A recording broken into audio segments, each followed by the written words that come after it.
So there is a, in a way, more appropriate title, I realized, was the anomaly detection problem. This is joint work with Santosh Vimpala. So here's the problem, and I'm going to state it simply. Hopefully it's easy to decipher. So anomaly detection, you have n random sources. The sources are not mutually independent necessarily. They could collude. But each of them emits IID, NIID samples. Those are independent of each other, right? There's a ground density P0, which is mean 0, and there's a special density P1. There are only two densities in play. A subset of sources is ground sources, emits just P0, IID copies drawn from P0. Okay, these are densities over the real line, IID copies drawn over P0. The others are anomalies. They emit IID copies from a mixture of P0 and P1, and the proportion of P1 is very small, if you will. So you can think of this as committing fraud, perhaps. They commit frauds with probability k over n. The rest of the time, they are ground state, right? That's the problem. If we have to identify every source correctly, no errors, in polytime we're interested in. Now, planted problems, I'm not going to go over these because they're not really relevant, but planted clique, for instance, the analogy is they assume that the anomalies all emit P1 signal at the same time because it's in a k by k box, right, in the clique problem. Here not. Here they emit at different times, right? This first observation is common to all of these. If k is greater than c times root n log n, and the expected value under P1 is not 0, then the sum of the hub is k times this positive constant. This is the standard deviation of the non-hub. I call them hubs, but I mean anomalies, right? So the anomaly sum is greater than the standard deviation of the non-anomalies. The non-anomalies are mean 0. So the root log n gives you enough room so that by Chernoff you can get all of them right? Without giving details. If P0 is plus or minus 1, this is a planted clique problem in a sense, right? This version of it. And P1 is all 1, just degrees or row sums give you the story away because of this. And in this case, you can show that you cannot beat root n root log n. Very simple. So this talk, we want to focus on Gaussians. The ground state is always the standard Gaussian, variance 1. I'm sorry, this is not the ground state. This is the ground distribution. The special distribution will assume has actually mean 0. That's the hardest case to detect. Mean 0 and variance sigma squared. Sigma squared is not 1, of course, right? It's a different density. So the question we want to focus on, can we beat root n log n? Maybe can we beat also root n? Okay? So hopefully the question is clear. And the main results will be stated in this slide. And with these two slides, you can relax after that, even if you don't want to follow it. So P0 is normal 0, 1. P1 is normal 0, sigma squared. If sigma squared is greater than 2, the first result is that if sigma squared is greater than 2, there's a positive delta, constant, so that if k is greater than n to the 0.5 minus delta, you can do it in polytime. Okay, and I will describe to you the algorithm in a nutshell. If sigma squared is 2, 2 is an important boundary, as you'll see. If sigma squared is 2, I shouldn't have displayed that. If sigma squared is 2, then you can do it provided you get root n log n to the 1/4, that's a saving over log n to the half. Right? If sigma squared is between 0 and 2, you cannot do it with a statistical query algorithm for any delta. A lot of you are familiar with statistical query algorithms. I'll mention them later. I'll probably focus on the algorithm first, and hopefully there'll be time I'll mention the lower bound a little bit. Okay? So in some sense, below 2 you can do it, above 2 you cannot. That's what it says. In this statement, sigma and delta are constants independent of n, but there's a little more detailed version in the paper where they depend on n. So here's the algorithm. Algorithm 1, I call it. It's not the algorithm that we will use. We have this ground density, so recall these densities, that's all. The ith source, let's say, index emits row I of the matrix. And I'm going to define, this is mostly all of the magic is in this definition. I'm going to define a related matrix B where Bij is the ratio of P1 evaluated at Aij and P0. The likelihood ratio, if you will. -1 is to make it unbiased. The expected value of P0 is 0. That's a simple calculation. The -1 did the job for us. Now, the ground entries have variance.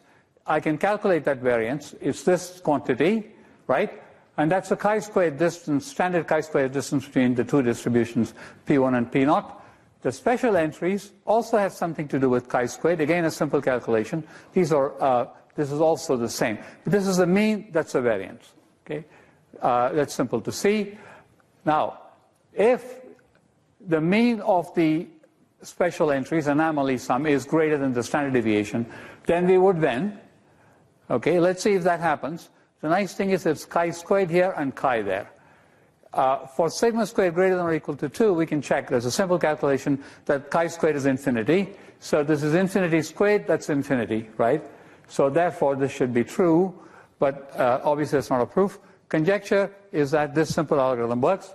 I don't have a proof of that. I'll have a proof of something else. It would be rather nice. This would be the elegant algorithm to do it, but I don't have a proof. So is the conjecture obvious?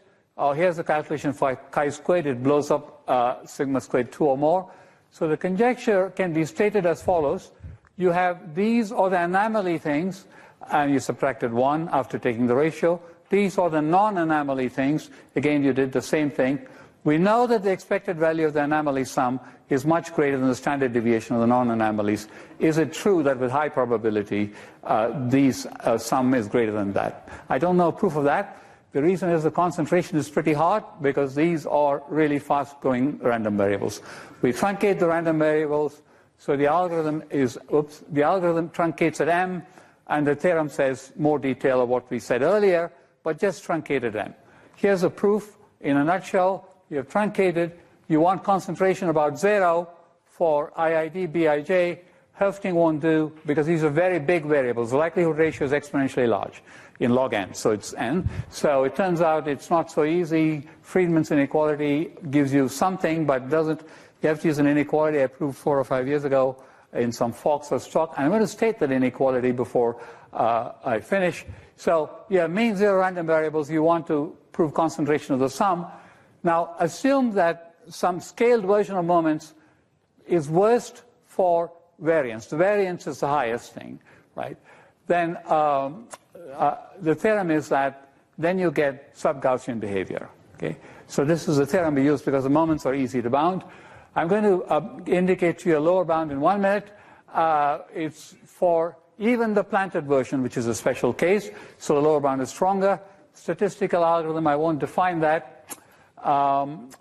You all know what a statistical algorithm is. So our setting can be posed as a distribution in this setting.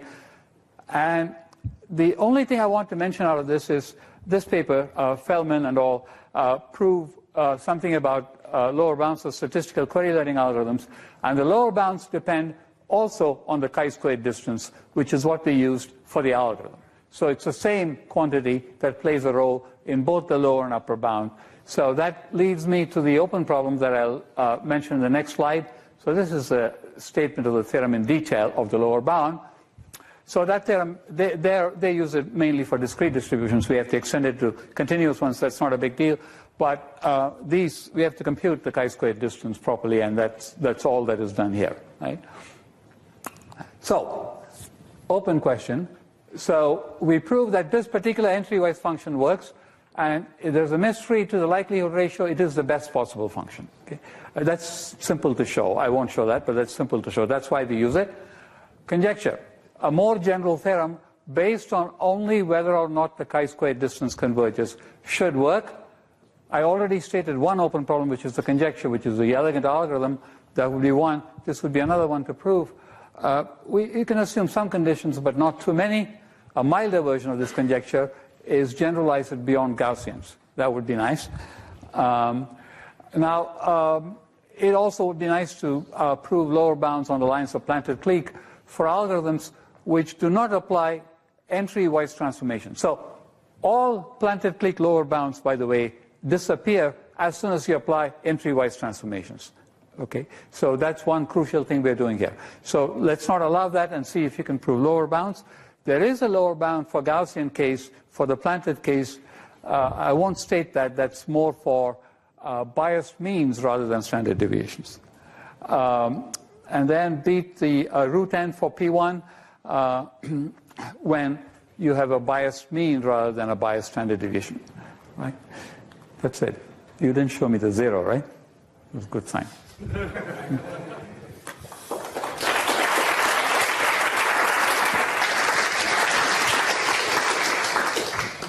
Questions?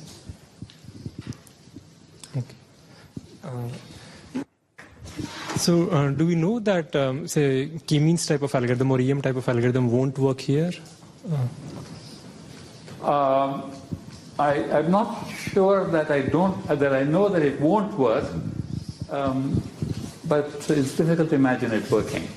Because basically once you go below the standard deviation mean bound, then a lot of traditional things won't work. But I don't have a proof. Okay. All right, so let's thank all the speakers. Thank you.